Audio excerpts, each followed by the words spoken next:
Pagkatapos na nga manood ng takbuhan, hala, tumakbo na din ang mga chika-chika gang. Abay man din ngayong araw ay may naka-schedule nga, nalakad na naman itong mag-anak ni si Mang. Hoy, niloloko ko nga, sabi ko, aba, ay nakita nyo kayong runners kanina. Ay nakita nyo mga senior na, ay natakbo pa. Ay nyo kayang takbuhin hanggang doon sa may Avalon. Mukhang bigatin nga ang pupuntahan na itong mga mag-anak ni si Mang. Kita nyo naman nag-level up. Dati ay soft drinks lang. Ngayon ay bila-bilao. Ang dala ng mga tsahe ni si Mang. Hep, hep, hep. Commercial muna tayo, guys. Ang video na ito ay sponsored by Panyas Homemade Products. Teka, baliktad. Meron yan.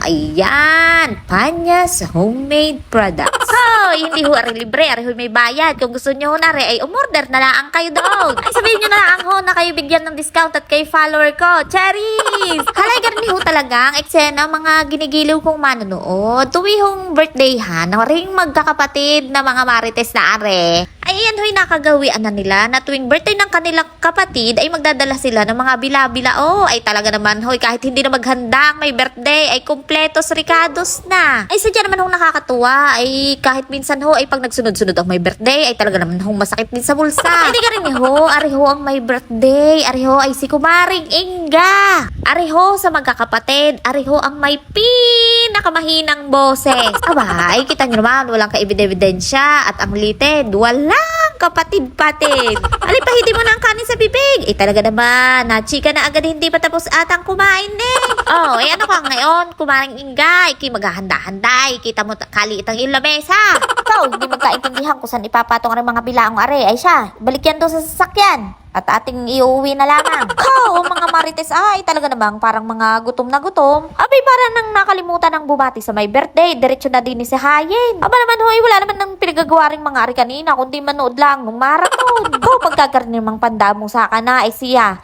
Tigil mo na ang pagbibidyo at ako'y pipila na rin. Aba, baka ako'y siya pa ang maubusan. Ay, pagkagarning ako hindi pa nag-aalmusal. Oh, kinain naman na. Kung talaga naman ako'y nahuli pa, ay talaga naman wala na akong aabutan. Naku, itinaktak na po ang pansit. Abi, kasarap ka kumain. Pagkagarning kayo ay agawan. Ko, tama na sa akin na rin pizza at aray bago sa panlasa. Pero ang totoo, ako'y nakapagtago na.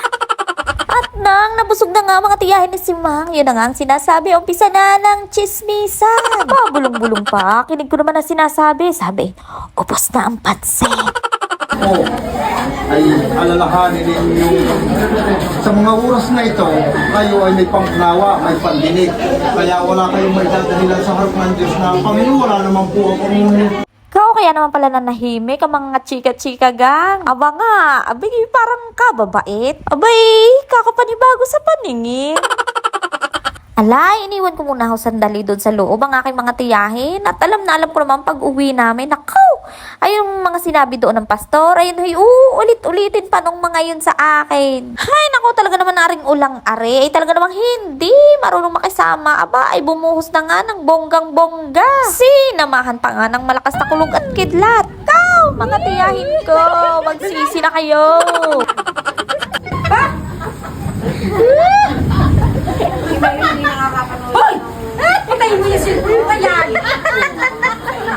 Talaga naman ang mga tiyahin kong ari tatapang magchismisan tapos ay pag kumulog at kumidlat. Ko ay siyang tunay na mauutas.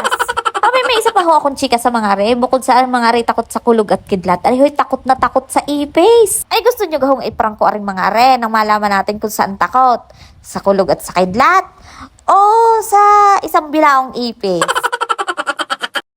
Ay siguro sa mga kakarinig, ay sasabihin niya rin si Simang walang galang sa mga kanyang mga tiyahin. Ay nako, hindi ho. Yan lang ho'y lambing ko sa aking mga tiyahin. Ika nga'y language of love. Pero sa totoo lang ho, idol ko yung mga yan. Abay tuwing birthday ng isa, ay ho'y bihirang-bihiran yung hindi makikitang magsama-sama. Yung mga yan ho'y maiedad na, pero makikita at madadama nyo kung paano nila kamahal ang isa't isa. Abay yung iba'y kahit nirarayuman na, talaga namang pipilit at pipilit pa. Iyan tayo pamilya na chismosa. Magaganda pala.